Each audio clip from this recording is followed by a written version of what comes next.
स्वागत है आपके साथ। मैं हूं अंजना ओम कश्यप। जी हाँ, देश की सबसे बड़ी अदालत हिंदुत्व को जीवन शैली बता चुकी है। जिस देश की 80% आबादी हिंदू हो, जिस देश में बहुसंख्यक आबादी हिंदू होने के बावजूद संविधान पंथ निरपेक्ष हो, जिन हिंदुओं के आराध्य राम को अपने जन्मभूमि का मुकदमा अदालत में लड़ना पड़ा हो, जिस देश में उन्हीं राम को अदालत में काल्पनिक बताने की कोशिश हुई, जिस देश में भगवा आतंकवाद का नैरेटिव चलाया गया हो, लेकिन आज जब समय का चक्र घूमा है, भगवान राम का मंदिर बन गया।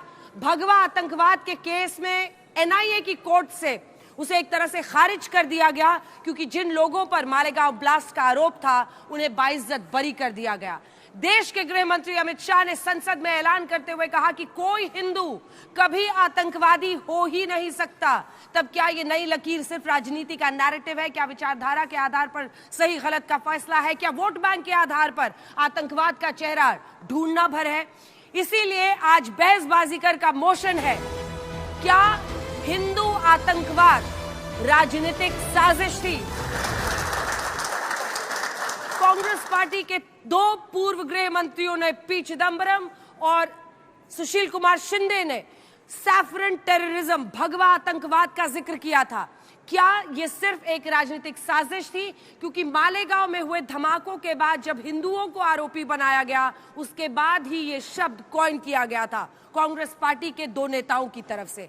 ऐसे में आज जब वो बरी हुए हैं तो सवाल है, मोशन है कि क्या हिंदू आतंकवाद राजनीतिक साजिश थी? तालियों के साथ आप सभी का बहुत बहुत स्वागत। अब आपको मिलाते हैं अपनी जनता से, क्योंकि ये जो नीले गमछे वाले लोग हैं वो मानते हैं कि राजनीतिक साजिश नहीं थी, और ये वो हिस्सा है जो इस पर कोई राय नहीं रखता है। पक्का अंदर में कुछ उमड़ तो नहीं रहा है?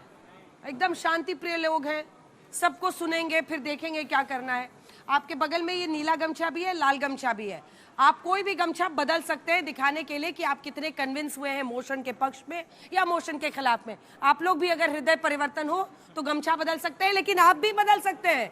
ये लाल गमछे वाले वो लोग हैं जो ये मानते हैं कि ये एक राजनीतिक साजिश थी। हिंदू आतंकवाद कहना राजनीतिक साजिश थी। आप गृह मंत्री अमित शाह से सहमत है कि कोई हिंदू आतंकी नहीं हो सकता? अच्छा, ये मानते हैं कि नहीं हो सकता। तो चलिए, आज का मोशन भी बहुत दिलचस्प है और बहस भी बहुत दिलचस्प होगी, क्योंकि वोट बैंक और बहुसंख्यक अल्पसंख्यक राजनीति करने का आरोप हमेशा ही दोनों तरफ से लगता रहा है।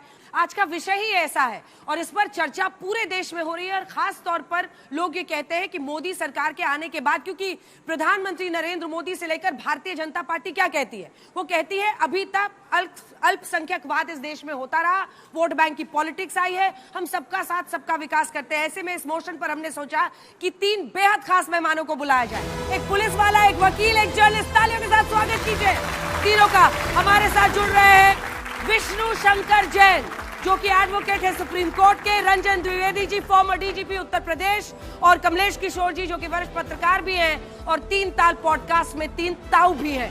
तो तालियों के साथ आप सभी का बहुत बहुत स्वागत है। जैन साहब, हमने आपको अक्सर देखा है बड़े बड़े केसेस में, मतलब ज्ञानवापी से लेकर हर जगह कोर्ट में जाकर दलील करते हुए। आज आपके सामने दलील कोई और करेगा, आप जज की भूमिका में हैं। तैयार है इसके लिए? जी बिल्कुल। हाँ, क्या सुनना चाहते हैं हमारे जो वक्ता आएंगे उनसे? कहाँ फोकस होना? मैं तो फैक्ट्स और इस केस के जो इश्यूज हैं और क्या उनको लगता है इस पूरी थ्योरी के बारे में, उसके उनके पर्सपेक्टिव सुनना चाहता हूँ। पुलिस वाले साहब क्या सुनना चाहेंगे? आप फॉर्मर डीजीपी हैं और इन्वेस्टिगेशन तब तक पूरा नहीं होता है जब तक सबूत नहीं रखे जाते हैं, तो फिर क्या चाहेंगे आप? नहीं, आप ठीक कह रही हैं, और जनता भी समझे ये कि इन्वेस्टिगेशन के चैलेंजेस क्या हैं और कितना मुश्किल होता है, क्योंकि इस तरह के कई केस अभी हाल में हुए हैं जिसमें कि जो भी इन्वेस्टिगेशन हुआ था उसके विपरीत कोर्ट का ऑर्डर आ गया है। तो जनता समझे क्या मुश्किल है, और हमारे जो न्याय व्यवस्था है उसका सम्मान करे, ये समझे कि उसके कई चरण हैं और उस चरण में आगे आगे बढ़ के हम जो है संपूर्ण न्याय प्राप्त कर सकते हैं। कमलेश जी, इस टॉपिक पर आपका क्या कहना है एज अ जर्नलिस्ट? क्योंकि देखिए, ये 2014 के बाद की अल्पसंख्यक, आप वोट बैंक पॉलिटिक्स करते हैं, उस प्लैंक पर बीजेपी सरकार में आई। अब ये कह रहे हैं कि आप बहुसंख्यकवाद करते हैं और ये सारे बरी हो गए। देखिए, ये राजनीति करने वाले अगर राजनीति नहीं करेंगे तो फिर क्या करेंगे? ये उनका काम है। मैं आज एक जबरदस्त डिबेट की उम्मीद कर रहा हूं हाँ। और चाहता हूं कि चूंकि ये जो विषय है वो विवादास्पद है, हाँ। तो धुआंधार हो पर कोई जो लाइंस होते हैं हमारे डिबेट के वो क्रॉस ना करें। वाह, तो चलिए जजेस को आपने सुन लिया है। अब सबसे पहले मंच पर बुलाते हैं अपने पहले दो वक्ताओं को। विषय के हिसाब से, जिसे कहते हैं स्वादानुसार, विषय के हिसाब से सबसे तीखा और ऐतिहासिक उसका जो बैकग्राउंड है वो बताने के लिए जो दो सबसे माहिर प्रवक्ता है बीजेपी और कांग्रेस के, उनको हम बुला रहे हैं। राज्यसभा सांसद सुधांशु त्रिवेदी जी और अभय दुबे जी, राष्ट्रीय प्रवक्ता बीजेपी के। तालियों के साथ आप दोनों का बहुत बहुत स्वागत है। ये दोनों अपनी अपनी टीम को लीड करेंगे, 3-3 लोगों की टीम होगी। तो अब बुलाते हैं इन्हीं के साथ अपने अगले दो वक्ताओं को। आज इस मैच में बहुत बड़ी गुगली होने वाली है, आप लोग भी तीनों ध्यान से देखिएगा, क्योंकि सबको लगेगा कि दुबे जी को एक और दुबे जी मिलने वाले हैं, लेकिन दुबे जी त्रिवेदी तरफ जा रहे हैं। मतलब सबसे पहले तालियों के साथ स्वागत कीजिए आनंद दुबे जी का, वो त्रिवेदी जी की टीम में जा रहे हैं। ये कैसे हो गया है? और स्वागत कीजिए हमारे साथ जुड़ रहे हैं शोएब जमाई जी, जो कि ओवैसी साहब की पार्टी से है, एमआईएम से। ये क्या हो रहा है दुबे जी, ये क्या हो रहा है? आपकी टीम से बबला। चलिए अभी माइक आएगा, माइक आएगा। ये दिल की बात। ओहो, पुराना रिश्ता, पुराना जमाना याद आ रहा है। और अब तालियों के साथ स्वागत करते हैं अपने आखिरी दो वक्ताओं का। मोहम्मद फैज खान, जो कि कन्वीनर है एमआरएम के, और मसूद फैयाज हाशमी साहब, जो कि मुस्लिम स्कॉलर हैं। तो विषय बहुत दिलचस्प है। क्या हिंदू आतंकवाद सिर्फ एक राजनीतिक साजिश थी? ये वो लोग हैं जो मानते हैं कि हाँ ये साजिश थी। ये वो लोग हैं जो बहुत शांति प्रिय लोग हैं, सबको सुनेंगे फिर मन बनाएंगे। और ये नीले गमछे वाले लोग हैं जो मानते हैं कि ये राजनीतिक साजिश नहीं थी। हम तीनों ही हिस्से से, खास तौर पर नीले गमछे और लाल गमछे वाले हिस्से से, एक एक युवा नेता भी चुनेंगे, क्योंकि हम ये मानते हैं कि बहसबाजी का एक मंच होना चाहिए जिसमें युवाओं को भी मौका मिले, उन्हें भी 40-40 सेकंड मिलेगा। लेकिन सबसे पहले मंच पर स्वागत करते हैं सुधांशु त्रिवेदी और अभय दुबे का। जल्दी से आइए। आप दोनों को 2-2 मिनट का टाइम मिलेगा। टाइम इसमें फिक्स्ड है। अपनी बात दलीलों के साथ रखिए, रोज वाली बहस से मत बनाइए, विषय पर बोलिए दलीलों के साथ, तर्क के साथ, क्योंकि आपके सामने ये तीनों जजेस आज आपको जज करेंगे। एक वकील है, एक फॉर्मर डीजीपी है और एक पत्रकार है। सुधांशु त्रिवेदी जी, क्या हिंदू आतंकवाद राजनीतिक साजिश थी? इस पर बोलने का आपका 2 मिनट का समय शुरू होता है अब। देखिए, दुनिया में जितने भी आतंकवाद होते हैं आज की डेट में उनका इंटरनेशनल कनेक्शन भी होता है, इंटरनेशनल कोलैबोरेशन होता है, वेरियस एजेंसीज के साथ चीजें मैच खाती हैं। इसीलिए, मगर ये सो कॉल्ड हिंदू टेरर की थ्योरी एकमात्र ऐसी थ्योरी थी जिसका कोई इंटरनेशनल कनेक्शन नहीं था, बल्कि इंटरनेशनल एजेंसीज उल्टा बोल रही थी। जैसे समझौता एक्सप्रेस केस में पहले भारत, और दूसरी बात, किसी भी इन्वेस्टिगेशन में एजेंसी एक ही तरफ सोचती है, यू टर्न नहीं लेती है। हिंदू आतंकवाद के ज्यादातर केसेस में समझौता एक्सप्रेस में पहले कह रहे थे कि साहब ये तो पाकिस्तान ने करवाया, अचानक यू टर्न ले लिया और कहा कि साहब नहीं, ये तो भारत ने करवाया। और अमेरिकन और इंटरनेशनल एजेंसीज कह रही हैं पाकिस्तान ने करवाया। इस बारे में डेविड कोलमैन हेडली की तीसरी बीवी का, फौजिया का स्टेटमेंट भी है। मगर ये सब क्यों हो रहा है? सिर्फ भगवा को डिमीन करने के लिए। जबकि भगवा क्या है? प्रकृति का सबसे खूबसूरत रंग भगवा है, उगते हुए सूर्य का रंग भगवा है। जब मास एनर्जी में कन्वर्ट होता है तो अग्नि की ज्वाला का रंग भगवा है, ज्ञान के प्रतीक यज्ञ की ज्वाला का रंग भगवा है। सारे ऋषि मुनियों ने भगवा पहना, भगवान बुद्ध ने ध्यान लगाया तो भगवा पहना, भगवान राम, भगवान कृष्ण दोनों के ध्वज थे, भगवा थे। महाराणा प्रताप, छत्रपति शिवाजी महाराज से लेके शकारी विक्रमादित्य, चंद्रगुप्त मौर्य तक भगवा था। और इसीलिए भारत के राष्ट्रीय ध्वज में जो भगवा है वो हमारे संविधान निर्माताओं ने क्यों लिया? भारत के सबसे खराब समय में भी भगवान ने हमें प्रेरणा दी। जिसे अटल बिहारी वाजपेयी जी की कविता की पंक्ति में कहता हूं, गगन में लहरता ये भगवा हमारा। भगवा है पद्मिनी के जौहर की ज्वाला, नया इतिहास क्या रच न डाला। चिता तो वहीं पर हजारों खड़ी थी, पुरुष तो मिटे पर नारियां सब अनल की समिध बिन, हवन की समझ बिन अनल के पगों पर चढ़ी थी। मगर जौहरों के घने कोहरों में, बलि के क्षणों में, धुएं के घनों में धड़कता रहा पूर्व पूज्य भगवा हमारा। गगन में लहरता ये भगवा हमारा। इसलिए जो इस भगवा को टेररिज्म कहता है वो भारत की आत्मा पर आघात करता है। नीले गमछे वाले भी बहुत तालियां ठोक रहे थे, आप देख लीजिएगा उनकी तरफ, आप उनको समझा लीजिएगा। लेकिन चलिए, सुधांशु त्रिवेदी जी ने जबरदस्त ओपनिंग बैट्समैन के तौर पे बहुत रन्स बनाए हैं। अभय दुबे जी, इस मोशन पर बोलने का आपका 2 मिनट का समय शुरू होता है अब। तुम्हारा शहर है, तुम ही कातिल, तुम ही मुद्दई, तुम ही मुंसिफ, हमें यकीन था कि कसूरवार हम ही होंगे। मुझे मर्यादा पुरुषोत्तम राम और भगवान श्री कृष्ण की जब मैं हिंदू धर्म की व्याख्या देखता हूं, भगवा की व्याख्या देखता हूं, तो न्याय सर्वोपरि होता है। वचनों की मर्यादा की रक्षार्थ जो सत्ता को तज कर वन में चले जाए, वो राम राज्य की अवधारणा है, वो सनातन की अवधारणा है। क्या हमारे देश के नागरिकों को न्याय मिला? जिस मुकदमे का जिक्र आप कर रहे हैं, उस मुकदमे में क्या हुआ? उस मुकदमे में भारतीय जनता पार्टी की सरकार आती है 2014 में, और 2016 में एक सप्लीमेंट्री चार्जशीट फाइल होती है। उस सप्लीमेंट्री चार्जशीट में लिखा जाता है कि इन 10 एक्यूज में से 6 ऐसे हैं जिनके लिए पर्याप्त सबूत नहीं थे, इसलिए हम मानते हैं कि इस केस को नहीं चलाना चाहिए। एनआईए की चार्जशीट होती है। भारतीय जनता पार्टी की सरकार होती है मध्य प्रदेश में, वहां पर यही प्रज्ञा जी को सुनील जोशी जी की हत्या के केस में एक्यूज्ड बताया जाता है, और वो चार्जशीट फाइल की जाती है 2011 में। उस चार्जशीट में यह उल्लेखित किया जाता है कि एक्सप्लोजिव और आतंकवाद की घटनाओं की पृष्ठभूमि, तभी एनआईए को इस बात का आभास होता है और वो अपनी चार्जशीट में इन लोगों के आतंकवाद में शामिल होने का जिक्र करते हैं। प्रदीप नुरुलकर किस राजनीतिक दल से संबंध रखता था?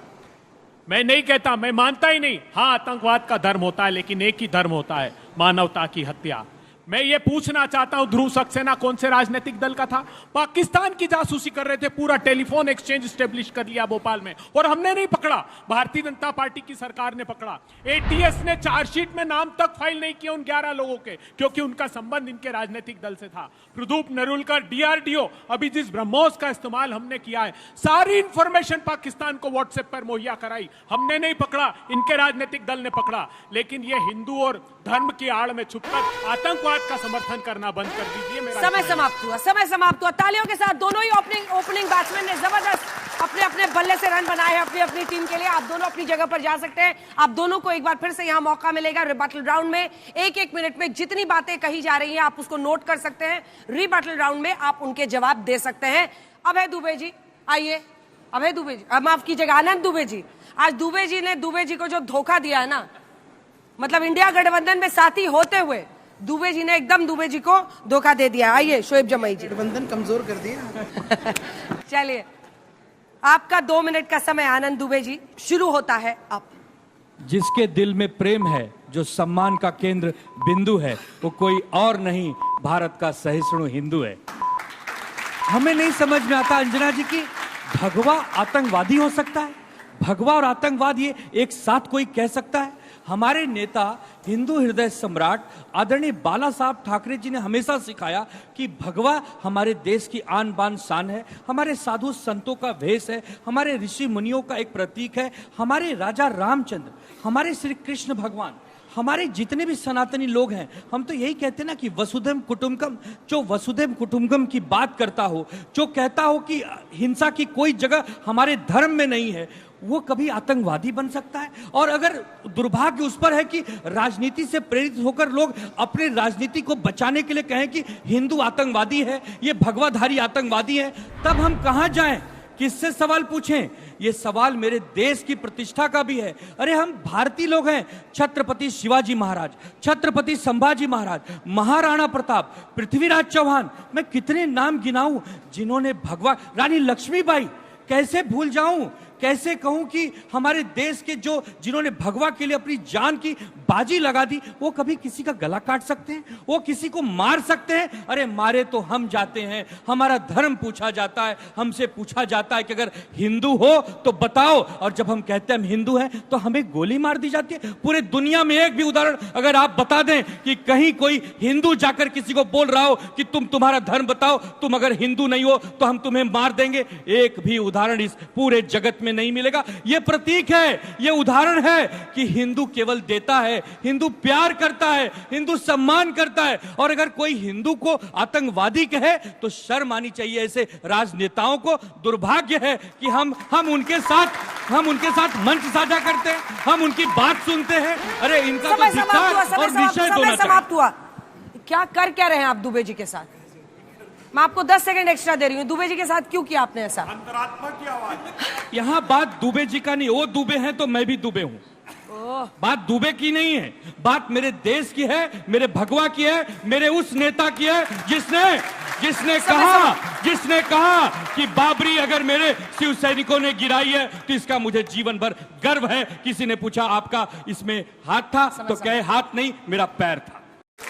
वाह, शोएब जमाई जी, विषय पर बोलने का आपका 2 मिनट का समय शुरू होता है अब। बात अगर देश की है तो देश की चिंता होनी चाहिए, धर्म की चिंता जो है नहीं होनी चाहिए। चाहे कोई भी व्यक्ति आतंकवाद जैसे कृत्य में कोई भी शामिल रहा हो, कभी भी ऐसे व्यक्तियों का समर्थन करना धर्म देखकर, ये ज्ञान तो आप ही देते थे। आज आपके लिए देश कहां चला गया, आज आपके लिए धर्म आगे हो गया है। मुझे ये बताइए, इंटरनेशनल एजेंसीज की बात करते हैं, क्या 4 दफा इंटर रिलीजियस यूएस फेडरेशन ने, कमीशन ने यहां से वीएचपी को बैन करने की मांग नहीं की? क्या 2006 के ब्लास्ट एक्यूज को जब यहां से उनको अभी बरी किया है यहां से अदालत ने, तब आपने कहा कि आतंकवाद को सपोर्ट करते हैं, और ये तो दुर्भाग्यपूर्ण है। अभी यहां से मालेगांव ब्लास्ट के लिए जो अक्यूज थे उनके बारे में आपका क्या कहना? आप उसमें कह रहे नहीं, अब न्याय हुआ है। ये दोहरा रवैया कब तक आपका चलता रहेगा? ठीक है, एनआईए ने किस तरीके से इसको कमजोर करने की कोशिश की, इसकी पूरी गाथा यहां से 2014 से मिलता रहा है। शहीद हेमंत करकरे को आप भूल गए कि क्या कहा था उन्होंने? मालेगांव ब्लास्ट के जो एक्यूज थे उनके बारे में क्या कहा था? क्या उन 6 लोग जो मालेगांव बम में धमाके में मारे गए उनको इंसाफ कैसे मिलेगा? और ये भी भूल गए कि यशवंत सिंधे ने लातूर के महाराष्ट्र में जो कोर्ट में एफिडेविट डाल के कहा कि कैसे आरएसएस ने उनको बम बनाने की ट्रेनिंग दी, कैसे वो जाते थे और कहा जाता था कि वहां पे जाकर के बम यहां से आप एक्सप्लोजन कीजिए। नाम लिया उन्होंने 2022 में, और यही कांग्रेस ने उसको प्रेस कॉन्फ्रेंस करके भी यहां से उजागर किया था। क्या आप भूल गए यहां से कि मोदी जी ने कहा कि हम प्रज्ञा ठाकुर को दिल से कभी माफ नहीं करेंगे क्योंकि वो हिंसावादी बात कर रही है, वो गोडसे का समर्थन कर रही है। इसलिए मैं कहता हूं कि हमने कभी नहीं कहा कि हिंदू धर्म में कोई यहां से आतंकवाद है या फिर यहां से हिंसा है, बल्कि एक पॉलिटिकल आइडियोलॉजी है हिंदुत्व की। उस पॉलिटिकल आइडियोलॉजी के खिलाफ बोलना पड़ेगा। अगर कोई मुसलमान आतंकवाद कर रहा है तो उसका इस्लाम से लेना देना नहीं, इसी तरह हिंदू से लेना देना नहीं, लेकिन पॉलिटिकल आइडियोलॉजी पे कटाक्ष करना पड़ेगा। आखिर में ये जाके बात कह रहा हूं कि आओ हम अपना शीश नवाते हैं, तुम अपना शीश नवाओ, भारत मां के बेटे हैं, आओ अपना फर्ज निभाओ। तालियों के साथ, बहुत अच्छा। एक दो सवाल ले लेते हैं जजेस की तरफ से। विष्णु जी, कोई सवाल पूछना हो? मेरा सवाल ये है शोएब जमाई जी से कि आपने इतनी यहाँ पे बातें की, पर आप ये बता सकते हैं कि जो अभी जो जजमेंट आया है उसमें कौन सी ऐसी बात थी जो आपको लगा गलत है, या जजमेंट में कहाँ गलती हुई है? 323, मेरी सवाल सुन लीजिए, 323 गवाहों ने इसमें गवाही दी है। कौन सा गवाह आपको ऐसा लगता है जो स्टार विटनेस था और जिसकी गवाही के आधार पर कन्विक्शन हो सकता था और नहीं हुआ? एनआईए की कोर्ट एक बहुत ही बेसिक लोअर कोर्ट है, इसके ऊपर हाई कोर्ट भी है, सुप्रीम कोर्ट भी है। कोर्ट जजमेंट में यह कहता है कि गवाह हॉस्टाइल हो गए। ऐसी क्या परिस्थिति बनी पिछले 10 सालों में कि गवाह हॉस्टाइल हो गए? एनआईए आपकी एजेंसी केंद्र सरकार के अधीन, एनआईए का डायरेक्टर आपके अधीन, that means you have a बॉस्ड up investigation. आपके ही केंद्र सरकार के अधीन एजेंसी आपके ही कोर्ट में साबित नहीं कर सकी, जिन्होंने उनको इंडिक्ट किया, चार्जशीट बनाया, और कहते हैं अब ये जो कोर्ट सवाल उठा रही है एनआईए पे उठा रही है। और एनआईए किन के अंडर में? केंद्र सरकार के अधीन। केंद्र सरकार में किसकी सरकार? भाजपा की सरकार। तो घूम फिर के सारा आपके ऊपर ही आता है कि you have done a tremendous boost of investigation, जिसकी वजह से ये हाल हुआ है। चाहे वो कमजोर करने का मामला था या किस तरह का मामला था, बीजेपी की तो सवाल पूछे जाएंगे। पहली बात मैं बता दूं आपको, अगर आपको इस केस के फैक्ट्स पता हो, 29 सितंबर 2008 को बॉम्ब ब्लास्ट हुआ है, 30 सितंबर 2008 को, 30 सितंबर 2008 को एफआईआर रजिस्टर हुई है। 6 साल तक, अगर आप एक मिनट मेरी बात सुन लीजिए, मैं आपसे बहस करने के लिए नहीं बैठा हूं। यहाँ पे 6 साल तक एक सरकार ने इसमें रूल किया, और 1 अप्रैल 2011 को, मैं फैक्ट्स के साथ बता रहा हूँ, अभय जी जानते होंगे, 1 अप्रैल 2011 को इस मैटर को एनआईए को जांच के लिए सौंप दिया गया था। तो 1 अप्रैल 2011 से चार्जशीट एनआईए ने क्यों नहीं फाइल की? पॉइंट नंबर 1, 3 साल तक चार्जशीट क्यों नहीं फाइल की? और 2016 में 30 मई 2016 को इसमें सप्लीमेंट्री चार्जशीट फाइल की गई है। 323 गवाहों को कटघरे में खड़ा किया गया है। कोई यहाँ पे ये मुझे पता है कि किस गवाह ने गवाही दी जो हॉस्टाइल हुआ? इन्होंने बोला गवाह हॉस्टाइल हुआ, कौन सा गवाह हॉस्टाइल हुआ? ये जजमेंट में लिखा है कि यहाँ से गवाह हॉस्टाइल हो गए और कोई क्रेडिबल इनको नहीं मिल पा रहा, यानी किसकी गलती है? Judgment पढ़ा किसी एनआईए। ने? जांच की Judgment जिम्मेदारी का किसकी नहीं दी हुआ गई? एनआईए। ठीक है। एनआईए तो भारतीय जनता पार्टी की सरकार है। सवाल आप मुझसे पूछेंगे, सवाल आप बीजेपी से पूछिए कि आतंकवाद को जिसको प्रोटेक्शन अरे लड़ना नहीं है भाई, रोज वाली डिबेट नहीं है, जो है खिड़की से चिल्लाने वाली डिबेट नहीं है। मैं तय करूंगी कौन कब बोलेगा, प्लीज। बहुत बहुत शुक्रिया। हाँ, जजेस आनंद- मार्क्स काटेंगे। आनंद दुबे साहब सोचिए। ने बहस बाजीगर भी आज चुना जाना। आनंद दुबे साहब ने सुधांशु जी के फॉर्मूले को आज आगे बढ़ाया और जो आपका मोशन था वो था हिंदू आतंकवाद पर इन्होंने भगवा रंग को चुना और फिर उसको डिफेंड कर लिया। उसको डिफेंड करना बहुत आसान है, तो अब अगले राउंड में शायद करेंगे। और जामई साहब, 187 लोगों की असामयिक मृत्यु एक मुंबई ट्रेन ब्लास्ट में हुई, उसके सभी आरोपियों को बरी कर दिया गया। उनको पहले निचले कोर्ट ने फांसी की सजा सुनाई थी। तो बॉच्ड इन्वेस्टिगेशन था या उनको फ्रेम किया गया? किसी ने शोर नहीं किया। प्रज्ञा ठाकुर और कर्नल साहब, इन जो इस केस में मालेगांव ब्लास्ट में हुए थे, इसमें आप कह रहे हैं बॉच्ड इन्वेस्टिगेशन था, उनका कहना होगा कि वो फ्रेमिंग थी। दुर्भाग्य यही है कि आप दो साइड के लोग एक केस के जजमेंट में कहते हैं कि ये इन्वेस्टिगेशन खराब था, आरोप तो सही थे, दूसरे में कहते हैं कि इन्वेस्टिगेशन अच्छा था, बहुत अच्छा था, और आरोप जो है वही गलत थे और उसको मैं पुलिस जवाब ने देता हूं। टॉर्चर किया। बहुत संक्षिप्त इनके में केस में भी, उनके केस में भी। मैं बहुत संक्षिप्त में- कभी कभी क्या हम कोर्ट पर यकीन करें? बॉस संक्षिप्त में जवाब देता ठीक है, हूं। मैं आपको 30 सेकंड रिबटल सुनिए। राउंड मिलेगा। रिबटल राउंड जो मिलेगा, rebuttal Mumbai round. Bomb blast के आरोपी थे उनको एक्विट किया हाई कोर्ट ने, ठीक है ना, बॉम्बे हाई कोर्ट ने एक्विट किया। ये एनआईए का इन्वेस्टिगेशन था। चूंकि बॉस्ट ऑफ इन्वेस्टिगेशन 2006 का भी था, तो हाई कोर्ट ने, क्योंकि एनआईए ने उनको नहीं बरी किया था, हाई कोर्ट ने उनको कहा, एटीएस ने बरी नहीं, हाई कोर्ट ने यह कहा कि चूंकि मुंबई बम ब्लास्ट के आरोपी जो थे उनके ऊपर जो गवाह लाए गए वो भी बॉस्ट ऑफ इन्वेस्टिगेशन का हिस्सा था। गवाह यहां से अपनी फंस बात गए, को मुझे लग relate रहा है नहीं जब भाई करते। साहब थोड़े से फंस वो गए तो हैं। फिर आप थोड़े बताइए से ना, फंस गए हैं, नजर से थोड़े से देखते फंस हैं। गए आप हैं। बताइए, ये हमारी गलती है? ये तो हाई कोर्ट नहीं कह नहीं, रहा है। ये ना तो अरे चार्जशीट थी तर्क है। पर बात हो रही है कि एक जगह आप नहीं। कुछ और कहते हैं। एक सेकंड, ये पूछ लीजिए जब बीजेपी से। आरोप मुस्लिम युवाओं पर लगे तब आप कहते तो हैं आप कि सही ठीक है किया ना, कोर्ट आपको ने। इतराज नहीं है? एक सेकंड।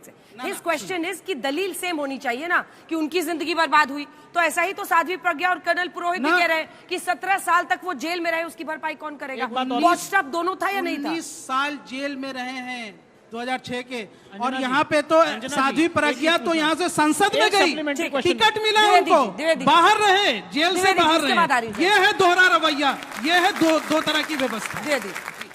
देखिए, हम तो एक प्रशासनिक आप दोनों अपनी दृष्टिकोण जगह से पे जा सकते बात रखेंगे कि हम जो है न्यायपालिका के निर्णय पे अगर हम बहस करते हैं और सवाल उठाते हैं तो हम अपने बुनियादी ढांचे को जो है कमजोर कर रहे हैं। तो बजाय कंट्रोवर्सी पैदा करने के जो न्यायपालिका की व्यवस्था है, जो अपील की व्यवस्था है, उससे विश्वास करके और संजीदगी से संयम के साथ उसको फॉलो करें, बजाय इसके कि इन मुद्दों पे राजनीति करके हम समाज को और बांटें। ठीक, जल्दी से। मैं एक चीज पूछना चाहता हूं, अभी यहाँ पे बहुत ज्यादा चिंता जताई गई ट्रायल कोर्ट के प्रोसीजर पे और आतंकवाद पे और एनआईए के प्रश्न चिन्ह पे। मैं सवाल पूछना चाहता हूं, 2013 में जब एक सरकार ने ये बोल दिया कि ये इनोसेंट मुस्लिम यूथ हैं और हम केस भी नहीं चलाएंगे, केस विड्रॉ कर लिया आतंकवादियों के खिलाफ, और आज उन 20 लोगों में से 19 लोगों को कन्विक्शन हो गया है, वो कौन सा जांच का मापदंड था? इसका जरा जवाब दें। ठीक है, ये अभय दुबे जी और सुधांशु जी जब आएंगे तो यहाँ से युवा नेता कौन बनेगा? युवा नेता हम छात्रों, सर थोड़ा सा बच्चों को मौका दीजिए। मतलब हमें आपके युवक होने पर कोई शक नहीं है, लेकिन वो बच्चों में से कोई कौन बोलेगा? आइए, चलिए। मुझे ऐसा लग रहा है कि तुम दूसरी बार नेता बनने की कोशिश कर रहे हो। करते रहो, मेहनत करते रहो, एक ना एक दिन मौका लगेगा। यहाँ से कौन करेगा? आप आइए, मेरे साथ आइए, पीछे मेरे साथ, पीछे से आइए, इधर से। तो चलिए, दोनों ने टोपी पहन ली है। आप लोगों को 40 सेकंड का वक्त मिलेगा जिसमें आपको मोशन के पक्ष और उसके खिलाफ में बोलना है। सबसे पहले आप अपना नाम बताइए। क्या है? स्वतंत्र भारद्वाज। स्वतंत्र भारद्वाज, मोशन के पक्ष में बोलेंगे। आपकी राजनीतिक साजिश है और आप बोलेंगे राजनीतिक साजिश है। नाम बताइए। हिमांशु दुबे। ठीक है, तो चलिए आप स्वतंत्र जी माइक उठाइए। आपका 45 सेकंड्स का समय मोशन पर बोलने का शुरू होता है अब। मैम पहली बात तो हिंदू को आतंकवाद से जो जोड़ा जा रहा है, हिंदू और आतंकवाद एक साथ चल ही नहीं सकता है, क्योंकि सनातन जो हम लोग जो किताब पढ़ते हैं, गीता पढ़ते हैं, गीता में हो या फिर रामचरितमानस में जो भी लिखा हुआ है, वासुदेव कुटुंबकम यत नारस्ते पूजन्ते रमन्ते तत्र देवता सर्वे भवन्तु सुखिनः सर्वे सन्तु निरामया, जो चीज मैम हम लोग के यहाँ पढ़ाया जाता है हम लोग उस पर आइडियोलॉजी फॉलो करते हैं। हिंदू आतंकवादी हो ही नहीं सकता है।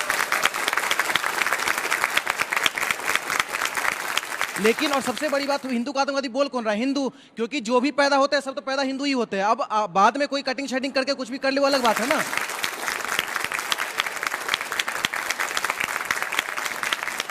और सबसे दूसरी बड़ी बात कि यहाँ पे आतंकवादी का कोई भी धर्म नहीं होता है, हम इस चीज को क्लियर कर देते हैं, कोई धर्म नहीं होता। आतंकवादी का सिर्फ और सिर्फ मजहब होता है, इस बात को हम डंगे की चोट पे कहते हैं।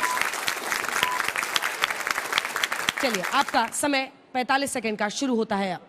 नमस्कार, मेरा नाम हिमांशु दुबे है। सबसे पहली बात यहाँ माइक ऊपर। सबसे पहली बात यहाँ धर्म मजहब किसी को आतंकवाद नहीं कहा जा रहा है। आतंकवाद यहाँ की सोच और विचारधारा को कहा जा रहा है। भारत में रहने वाला व्यक्ति अगर भारत के प्रति कोई भी काम ऐसा करेगा जो देश के खिलाफ होगा, उसके वो आतंकवाद हो सकता है। जननी जन्मभूमि से स्वर्गादपि गरीयसी, इसका पाठ हमें भी पता है कि माँ मातृभूमि से बढ़ के स्वर्ग नहीं होता है। फिर भी हम ये कहते हैं कि अगर वह मालेगांव ब्लास्ट जब भी हुआ था, जो भी उसका आरोपी है, आखिरकार वो आरोपी कौन है? अगर उस समय की जांच एजेंसियां उन 8-9 लोगों को जिनको भी मतलब जेल में रखा था, आरोपी बनाया था 17 साल, उनके साथ जो भी हुआ होगा, लेकिन वो आरोपी है कि जांच एजेंसियों पर भी प्रश्न उठता है। यहाँ पर वकील प्रशासन और प्रशासन के और पत्रकार हैं, इन लोगों से भी प्रश्न है, नेताओं से भी प्रश्न है, सबसे है कि सत्ता परख से भी प्रश्न है कि आखिरकार वो लोग हैं कौन जो उस मामले के आरोपी हैं। 6-8 लोग की मौत हुई थी, इतने लोग घायल हुए थे, आरोपी आखिरकार है कौन? समय समाप्त हुआ। दोनों युवा नेताओं ने अच्छी बात की, अपनी अपनी तरफ से अच्छी बातें की। आप दोनों का बहुत बहुत धन्यवाद। इधर से पीछे चले जाइए, अपनी अपनी जगह पर जाकर बैठ जाइए। टोपी आप लोग पहन के रख सकते हैं अगर अच्छा लग रहा है आपको, अच्छा महसूस कर रहे हैं, ताकतवर महसूस कर रहे हैं। और अगले जो आखिरी 2 पार्टिसिपेंट्स हैं, जल्दी से यहाँ पर आइए। मोहम्मद फैज खान, कन्वीनर MRM के, और मसूद फयाज हाशमी साहब मुस्लिम स्कॉलर के तौर पर आ रहे हैं। अपनी अपनी जगह पर पहुंच जाइए, माइक उठा लीजिए और आप लोगों को भी 2 मिनट मिलेगा, जिसके बाद हम रिपॉर्टल राउंड और युवाओं के सवालों की शुरुआत करेंगे। आपका मोहम्मद फैज खान साहब, इस मोशन पर बोलने का 2 मिनट का समय शुरू होता है अब। बिस्मिल्लाहिर्रहमानिर्रहीम। भारत माता की। हिमालयम समारभ्य यावत हिंदू सरोवरम तत्देव निर्मितम देशम हिंदुस्थानम प्रचक्षते। हिंदुस्थानम यानी हिंदुओं का स्थान यह देश है। कोई अपने ही घर में बम कैसे फोड़ सकता है? हिंदू आतंकवाद की थ्योरी गलत है, भगवा आतंकवाद की थ्योरी गलत है। और मैं आपको बताऊं, मैंने थियोलॉजी की स्टडी की है, समस्त धर्मों का अध्ययन किया है, और जो पाया है हिंदू दुनिया की सबसे उदार विचारधारा है। और ये यहाँ पर हिंदुत्व को आतंक से जोड़ने की बात कह रहे हैं। मैं बताऊं, माँ मातृत्व के बिना नहीं हो सकती, पिता पितृत्व के बिना नहीं हो सकता, और हिंदू हिंदुत्व के बिना नहीं हो सकता। तो हिंदुत्व की विचारधारा को आप आतंक की विचारधारा कह रहे हैं, उसके मूल से अलग करना चाह रहे हैं। मैं आपको बताना चाहता हूं, भगवा त्याग है, भगवा तप है, भगवा तपस्या है, भगवा तितिक्षा है, भगवा तर्क है, भगवा तत्व है, भगवा तथ्य है, भगवा तरुणाई है। भगवा आतंक नहीं हो सकता। भगवा में जितनी ऊंचाई है, भगवा में उतनी गहराई है। इसलिए महाराजा ययाति, महाराणा प्रताप, छत्रपति शिवाजी महाराज, ध्वज देखो भगवे रंग का, भगत सिंह, अशफाक उल्लाह खान, राम प्रसाद बिस्मिल गीत गाया, मेरा रंग दे बसंती चोला, मैं मुसलमान हूं, ख्वाजा गरीब नवाज यहां भारत आए, उनके हाथों इस्लाम कबूल किया। वो जब भारत आए तो जीवन भर भगवा रंग पहनते रहे, और भगवा को चिश्ती रंग इस्लाम में कहा जाता है, कभी खोलकर देख लेना। और आप साजिश रचते हैं 26/11 आरएसएस की साजिश, अजीज वर्दी और दिग्विजय सिंह उस पुस्तक के विमोचन में जाते हैं। शर्म आनी चाहिए। आप लोगों ने थ्योरी गढ़ी कसाब को हिंदू सिद्ध करने की, और यदि तुकाराम ओम बुले जी अपनी शहादत नहीं देते तो आप वो सिद्ध भी कर सकते थे। आप छत्तीसगढ़ में धर्मांतरण और मानव तस्करी वाली ननों को बचाने के लिए जा सकते हैं। आप गाजा और फिलिस्तीन का बैग लटका सकते हैं, और हिंदुओं को आतंकवादी सिद्ध करने पर तुले हुए। मैंने कदम बढ़ाना सीखा, मैंने मर मिट जाना सीखा। आशीष भारत माता का अब मेरा संबल है। बाधाओं को आज चुनौती, देखें किसमें कितना बल है। गजब गजब गजब गजब। अब आपको मैच करना है सर, चुनौती बड़ी आ गई है सामने में। आपका इस मोशन पर बोलने का 2 मिनट का समय मसूद फयाज हाशमी जी शुरू होता है अब। मैं जो बात अपनी शुरू करना चाहता था, मैं फैज भाई का धन्यवाद करूंगा कि उन्होंने मेरी बात कह दी कि ये जो हिंदू और ये बीजेपी जो भगवा और हिंदुओं की ठेकेदार बनने की कोशिश करती है, भगवा को कैप्चराइज करने की कोशिश करती है। भगवा को कैप्चर करने की जरूरत नहीं है सर। भगवा हमारा रंग है, हमारे सूफियों का, ख्वाजा गरीब नवाज का, अमीर खुसरो का रंग है। आज भी आप कहीं पे चले आइए, कहीं उर्स होता है तो हम भगवा रंग धारण करते हैं। तो ये जो भगवा को अपनाने की आप गलत कोशिश कर रहे हैं, कब्जाने की, क्योंकि आपकी कोशिश यही है कि हर चीज को कब्जाया जाए, हर चीज के ऊपर अपना हक जताया जाए, हर चीज को यह बताया जाए कि हमारा अधिकार है, हम उसे आप में कामयाब नहीं होने देंगे। और हिंदुओं के ठेकेदार आप नहीं हैं। यहां पर जितने लोग हिंदू हैं वो सारे बीजेपी के सपोर्टर नहीं हैं, वो सारे आरएसएस का कार्यकर्ता नहीं है। और जहां तक बात है आतंकवाद की, तो बड़े अफसोस की बात है कि पार्लियामेंट में एक दिन पहले गृह मंत्री बयान देते हैं कि हिंदू आतंकवादी हो नहीं सकता, और दूसरे दिन कोर्ट से फैसला आता है कि सुहागी प्रज्ञा ठाकुर और कर्नल पुरोहित को रिहा कर दिया जाए। बड़े अफसोस की बात है। और जहां तक आतंकवाद की बात करते हैं, आतंकवाद सिर्फ सड़कों पे खून बहाना नहीं होता। और अगर मैं सड़कों के पे खून बहाने की बात भी करूं तो भिवंडी से लेके गुजरात, गुजरात से लेके महाराष्ट्र, महाराष्ट्र से लेके उत्तर प्रदेश, और उत्तर प्रदेश से लेके पंजाब, और पंजाब से लेके 1984 का, चाहे वो सिखों का खून हो, चाहे वो दलितों का खून हो, चाहे वो मुसलमानों का खून हो, अगर किसी ने बहाया है तो वही अपने आप को ये हिंदुओं को धर्म के ठेकेदार कहने वाले और भगवा रंग पहनने वाले, जो भगवा को बदनाम करते हैं, उन्हीं लोगों ने बहाया है। और अगर हम बात करें आपसे आतंकवाद की, तो सिर्फ आतंकवाद जान लेना नहीं है। आतंकवाद वो भी है जो ललित मोदी ने किया, जो नीरू मोदी ने किया, जो यहां से पैसे लेके भागे हैं। आतंकवाद वो भी है जो अंबानी और अडानी कर रहे हैं। आतंकवाद वो भी है जो बाबा रामदेव कर रहे हैं, कि पैसे ले रहे हैं लोगों से, नोच रहे हैं और नकली दवाइयां बेच रहे हैं। सुप्रीम कोर्ट ने कहा है कि बाबा रामदेव की दवाइयां नकली हैं, ये भी आतंकवाद है। आप कहते हैं कि आतंकवाद। चलिए, आपका पूरा रिपोर्ट कार्ड उन्होंने बीजेपी का निकाल लिया। बहुत बहुत धन्यवाद, जबरदस्त। आप क्या क्या एडिट करवाएंगी देख लीजिए। उन्होंने कहा कि आप क्या क्या एडिट करवाएंगी देख लीजिए। इसमें कुछ एडिट नहीं होगा। 2 मिनट जो आप लोग बोल रहे हैं, आपको अकाउंटेबल रहना है, जनता आपको सुन रही है। इन्हें डरे ना, अगर मेरी बात पहुंच गई तो तमाम हिंदू सुनेंगे। इन्हें डरे इस बात का, इस वजह से ये इशारा दे रहे हैं। सर, आपने मौका समझ लिया, इसको मौका नहीं था ये बोलने का, रखिए। तो उन्होंने बोला ना पहले, तो उनका जवाब देना बहुत जरूरी है। एक लाइन बोली, अब आप लोग जरूरी है उनका जवाब देना, उनका जवाब देना बहुत जरूरी है। आप कुछ भी करें, आप स्वतंत्र हैं, आप स्वतंत्र हैं। ये इनका जवाब है। पहन लिया चिश्ती रंग, पहन लिया भगवा रंग, पहन लिया सूर्य का रंग, पहन लिया त्याग तपस्या का रंग। बस बस, समय समाप्त हुआ। आप दोनों का बहुत बहुत जबरदस्त। भाई अंत में बल्ला लेकर उतरे और अच्छा स्कोर बना लें अपनी अपनी टीम के लिए, तो बहुत अच्छा कहलाता। बहुत धन्यवाद, गजब। सुधांशु जी, अभय दुबे जी, आप दोनों आ जाइए। आइए सुधांशु जी। सुधांशु जी बहुत खुश हो रहे एकदम। सुधांशु जी जो जो बोलना चाह रहे थे सब ऐड होते गया है उनकी बातों में। अब मैं चाहती हूँ कि इससे पहले क्या इनको रिबटल राउंड दिया जाए, अगर आप लोग कुछ पूछना चाहते हैं। मेरा सवाल अभय जी से है। आपने पिछले राउंड में कहा, बहुत अच्छा कहा, और हम सभी देश में सभी बड़े नेता भी कहते हैं यही, कि आतंकवाद का कोई धर्म नहीं होता। फिर आपने कुछ नाम गिनाकर जासूसों के और जो पाकिस्तान से इंफॉर्मेशन भेजते हैं, एक पैटर्न स्थापित करने की कोशिश की। तो आप उस आर्गुमेंट के अगेंस्ट बोल रहे थे या अपने आर्गुमेंट को डिफीट कर रहे थे? मैंने कहा था कि आतंकवाद का धर्म होता है, आतंकवाद का धर्म है हिंसा।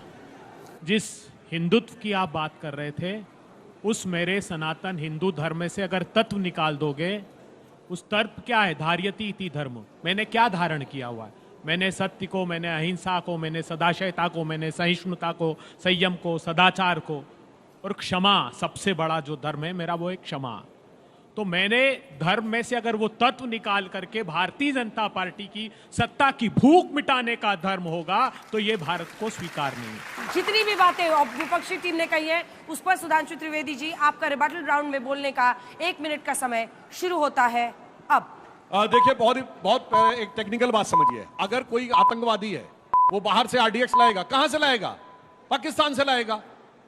तो पाकिस्तान वालों से कोई हिंदू आतंकवाद वाले ले आएगा, सो कॉल्ड इनके हिसाब से। अरे दिमाग जरा कोने में रख के सोचिए।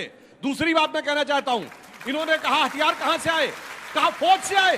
कर्नल पुरोहित को इंडिकेट कर दिया। कर्नल पुरोहित को आर्मी अपनी जांच में पहले ही क्लीन चिट दे चुकी है। अरे कितना बड़ा षड्यंत्र कि भारत की सेना को भी इंक्लूड कर लो, इनको इंक्लूड कर लो, और किसी फॉरेन एजेंसी के साथ कोई कोलैबोरेशन नहीं है।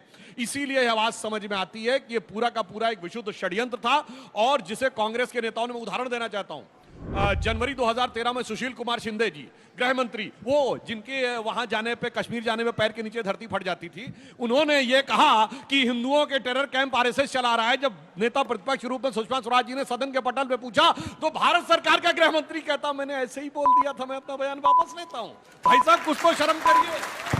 ठीक है, आपका अब रिबटल राउंड 3 सेकंड कंसीड कर दिया सुधांशु जी ने, लेकिन 1 मिनट का सर टाइमर लग जाए। रिबटल राउंड का आपका 1 मिनट का समय अभय दुबे जी शुरू होता है अब। सुधांशु त्रिवेदी जी को सुशील कुमार शिंदे जी तो याद आ गए क्योंकि वो प्रतिपक्षी दल के थे, लेकिन अपने दल के एक मंत्री याद नहीं आया, आर.के. सिंह, जो उस समय गृह सचिव हुआ करते थे। मुझे याद है उन्होंने कहा कि मेरे पास प्रमाण है, लाल कालसांगरा से लेकर साध्वी से लेकर जोशी तक 10 लोग जो राष्ट्रीय स्वयंसेवक संघ से संबद्ध थे वो आतंकवादी घटनाओं में शामिल है, ये प्रमाण है। उस बयान के बाद भारतीय जनता पार्टी ने उनको मंत्री बना दिया। देखिए, हिंदुओं की भावना से खेलकर सत्ता की सीढ़ी बनाना मात्र चाहते हैं। सैफुल्लाह फारूक जैसे आतंकवादी को कश्मीर में टिकट देते हैं जो पंडितों का हत्यारा है, 10 साल जेल काट कर आता है। 1 साल जो ट्रेनिंग लेता है पाकिस्तान से, अजहर मसूद का शिष्य तारिक अहमद मीर, पाकिस्तान से हथियार सप्लाई करने वाले को विधानसभा का चुनाव लड़ाते हैं। तालिब हुसैन हमारे गृह मंत्री का मंच साझा करता है, गांव के लोग उसको पकड़ते हैं। मुझे दुख हुआ एक भी व्यक्ति ने ये बात नहीं की। ध्रुव सक्सेना समेत 10 आरोपी जो बजरंग दल और भारतीय जनता पार्टी से संबद्ध थे, चार्जशीट में नाम तक उनका दाखिल नहीं किया। समय समाप्त हुआ। तालियां बजाइए भाई। सिर्फ एक लाइन, फिर वो भी बोलेंगे। हिंदू आतंकवादी इसलिए नहीं हो सकता, in Hinduism there is no concept of conversion. हमें किसी को बदलना ही नहीं है। नंबर 2, हमारी जो कुंभ मेले की यात्रा में 50 लाख विदेशी आए। कोई गया, बताइए, कोई गैर मुस्लिम कहता मुझे हज में जाना है, कोई गैर क्रिश्चियन कहता वेटिकन में जाना, और खुदा ना खास्ता कह दे तो पहले कहेंगे कन्वर्ट हो जाओ। सिर्फ हिंदू धर्म ऐसा नहीं कहता बगैर कन्वर्ट हुए आओ और स्नान करके जाओ। सोनिया गांधी 2001 में गई थी, संगम नोट पे स्नान करके आई, इसलिए आतंकवादी नहीं हो सकता। माफ कीजिएगा, ये एकमात्र राजनीतिक दल है जिन्होंने कहा हिंदू धर्म नहीं है, जीवन पद्धति है। राष्ट्रीय स्वयंसेवक संघ के प्रमुख कहते हैं सुप्रीम कोर्ट 1995 हमारे प्रधानमंत्री के, अरे सर्वोच्च अदालत नहीं तय करेगी मेरे धर्म का प्रशस्त मार्ग, मेरे सनातन धर्म करेगा, धर्माचार्य करेंगे, सत्ताचार्यों का अधिकार नहीं है, हिंदू धर्म है मेरा। या आप सत्ताचारी ये तय नहीं कर सकते, इसलिए अपमानित मत करिए, आप सत्ता का स्वार्थ सिद्ध करते रहिए। अब वो टाइम आया है जब आप लोग वहीं रहिए, लेकिन आप में से कोई ऐसा है जो अपना गमछा बदलना चाहता है? किसको बदलना है? सफेद से लाल पे गए हो? पहला है। और कोई? आपको कौन सा रंग चाहिए? लाल वाले? पहले से मैं सोच के तो नहीं बैठे थे। कोई है जिसको इधर भी बदलना है? बदलना है गमछे का रंग, आइए बदलिए। अपनी जगह पे बैठ जाइएगा, अंत में आपकी गिनती करेंगे कि आखिर इतने कितने लोग हैं, फिर एक एक सवाल तीनों ही सेक्शन से हम लोग लेंगे। राष्ट्र की मुख्य धारा में आ रहे हैं। लाल गमछे कम पड़ गए भाई, आप दोनों हटा रहे हैं गमछा। वो एक ही गमछे में एक से काम चलाएंगे, फिर भी लाल रंग फैलाएंगे। चलिए बढ़ा दीजिए इधर। कितने लोगों ने गमछा बदला? भगवा का भाईचारा। कितने लोगों ने? 1 2 3 4 5 6 7 8 9। भाई अभी तो आप लोग आगे चल रहे हैं, आपकी टीम आगे चल रही है।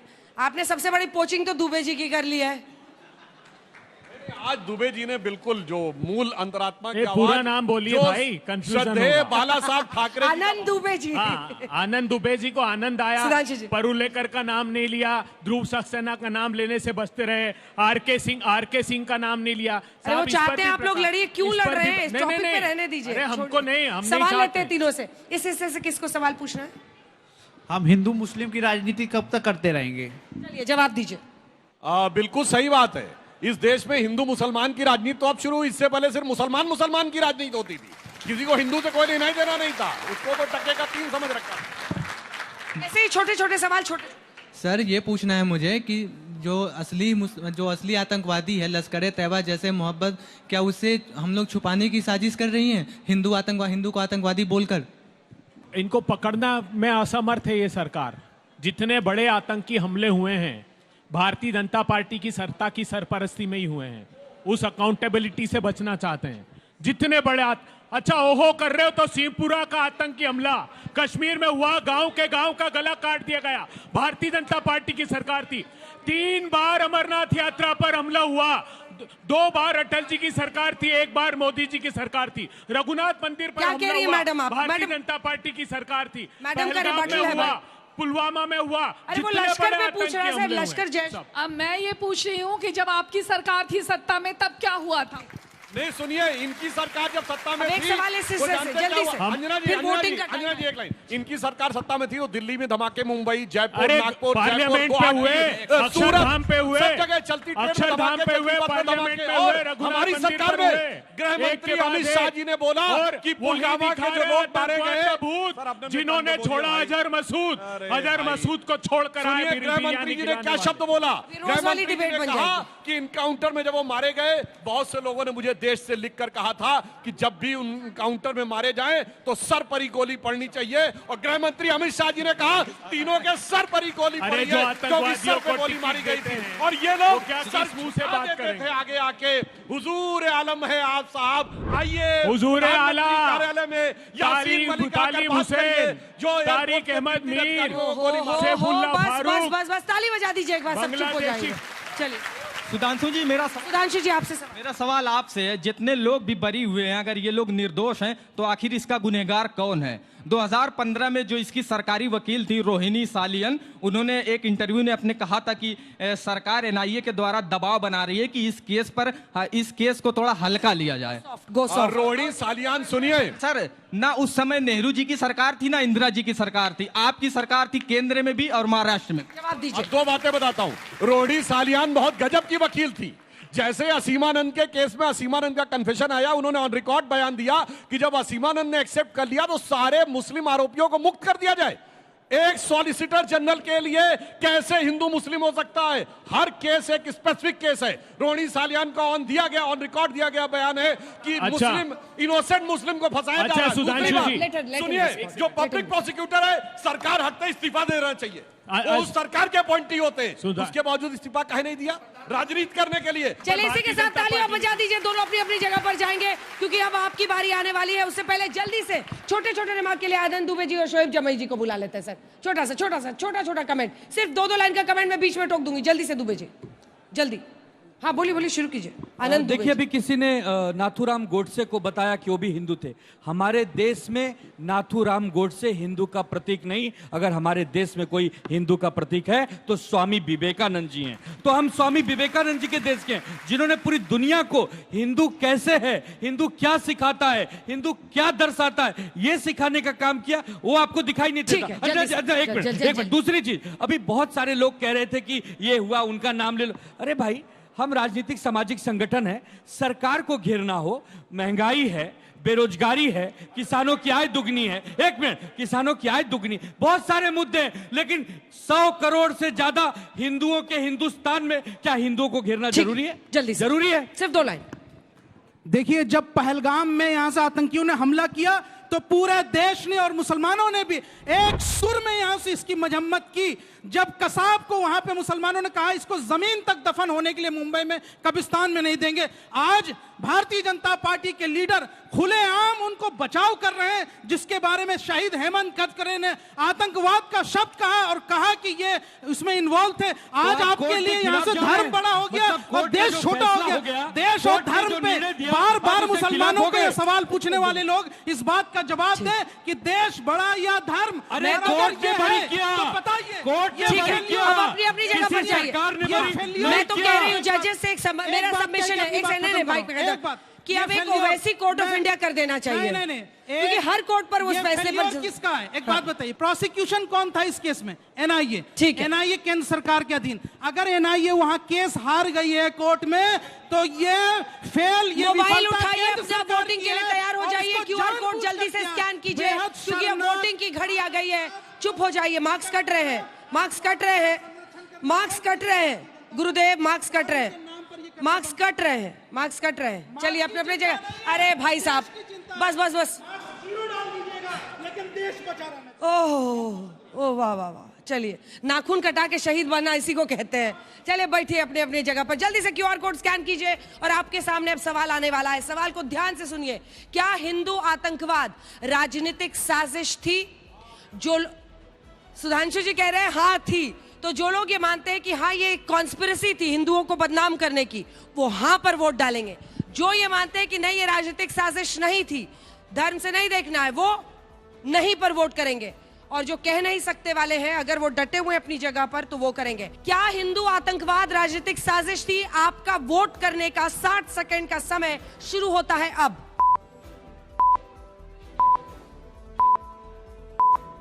क्या हिंदू आतंकवाद राजनीतिक साजिश थी?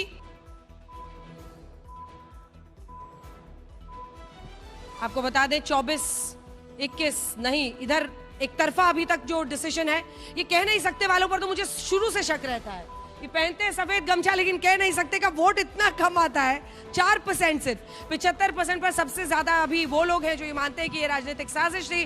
नहीं कहने वाले 23% हैं और अभी आधा मिनट बाकी है, लगभग 25 सेकंड अब बाकी है। आप अभी भी अपना वोट कर सकते हैं। कोई ऐसा है जो वोट नहीं कर पाया है? सबने वोट कर दिया है।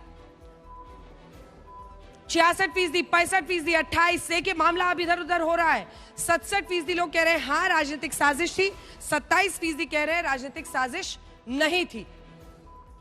फिर से पलड़ा भारी दिख रहा है हाँ कहने वालों का, नहीं वाले भी बढ़ रहे हैं। 29%, 6% है कह नहीं सकते। वोटिंग का समय समाप्त हुआ। 66% लोग कह रहे हैं कि हाँ ये एक राजनीतिक साजिश थी। नहीं कहने वाले 26% है, कह नहीं सकते वाले 8%। तो जीत गई आपकी टीम, सुधांशु त्रिवेदी की टीम। क्या बात है, आज गजब का मेल हुआ है। और अब समय गवाए बिना आपका मौका है, आप चुनेंगे आज का बहस बाजीगर। क्या सहमति बन गई है तीनों में? सहमति एक नाम पे, एक नाम पर। ये तो अद्भुत हो गया है। घोषणा कौन कर अनाउंस दी है? करेगा? करिए। आज के बहस के बाजीगर हैं मोहम्मद फैज खान। ये लीजिए, ये देखिए, ये देखिए, गजब का। मैं आशीर्वाद ले रहे एकदम सुधांशु जी का, झुक रहे, क्योंकि ओरिजिनल जो इसके डॉन है वो तो सुधांशु जी हैं, लेकिन आप भी उसी पिच पर आकर आजकल खूब बैटिंग कर रहे हैं। भाई तालियां बजाई जाए इनके लिए। क्या अच्छा लगा आपको द्विवेदी जी इनकी बात में, क्या अच्छा लगा? देखिए हम लोग ने डिबेट की आपस में हाँ। कि किसने सबसे अच्छा बोला, वैसे सभी वक्ताओं का मैं स्वागत करूंगा, मुबारकबाद दूंगा। हाँ, सबने अच्छा बहुत अच्छा बोले, जोश से बोले, लेकिन सबसे बैलेंस बोले तो वो फैज खान साहब थे। ठीक है, और जैन उसी साहब। मुद्दे पे हमने जो है उनको वोट किया। जैन साहब सिर्फ 2 लाइन में। उनकी भाषा शैली, उनका हाँ। जो उसमें कमांड है और उनकी जो उसमें नॉलेज दिखी बहुत ही कम समय में, वो मुझे बहुत ज्यादा पसंद आया। तालियों के साथ आप सभी का बहुत बहुत धन्यवाद और अभिनंदन। बहस बाजीगर में इतना ही। अगले सप्ताह आपसे फिर होगी मुलाकात। देश दुनिया की बाकी खबरों के लिए देखते रहिए आज तक।